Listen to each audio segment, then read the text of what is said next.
I'm here with Marena from Microsemi, and they just recently launched an extension board, and there's a story about this.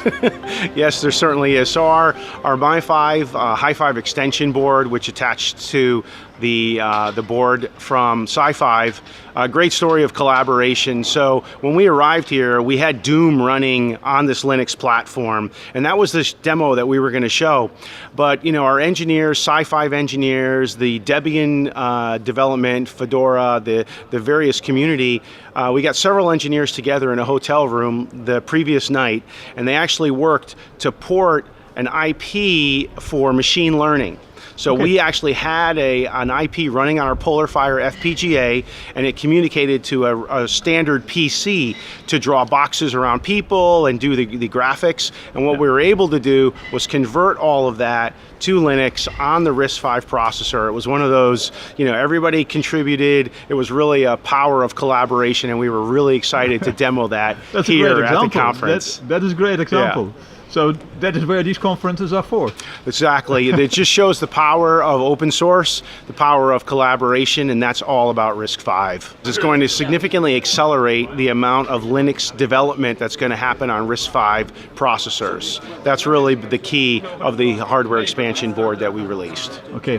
How important is the RISC-V ecosystem for a company like Microsemi, because you have a huge diversity of products and services? Yes. And what is the role of RISC-V in this?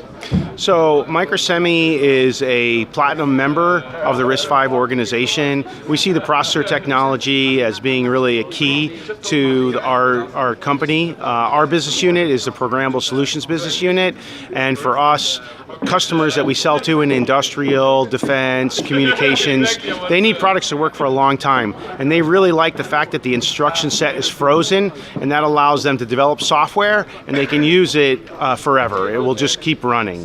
So, you know, that's really important for our customers. That's why we are adopting it. And now you've just launched this extension board, or the Unleashed board. How can people have access to this board? Is it available? Can people just start playing with it? Is it ready?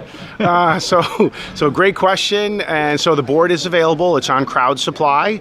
Okay. So you can go and order it. It is available. It's pre-programmed with a bitstream that allows the Sci-5 board, and with our card you can put PCI Express plugins, and there's a number of other accessories there. You have basically like a full RISC-V PC capability with those boards. So people can start their own developments and can test and try their own applications on that. That's correct, right. So out of the box, you don't have to do FPGA programming. You can just start doing C coding, Linux development, driver development, middleware, so on and so forth. What will clients of Microsemi recognize of this RISC-V partnership? So, you know, for us, we've had a partnership with Sci-5 for quite a while. They helped us implement our soft 32-bit core. When they approached us wanting to accelerate the development of Linux tools and drivers, we were really interested and eager to do that. It also provides extra exposure for our PolarFire FPGAs. Okay. Yeah. So, and clients will recognize that immediately. Yes, yes. Well, we certainly hope so. Okay, well, thank you very much for this short interview and introduction on the extension board. Thank you. Thank you very much. Okay.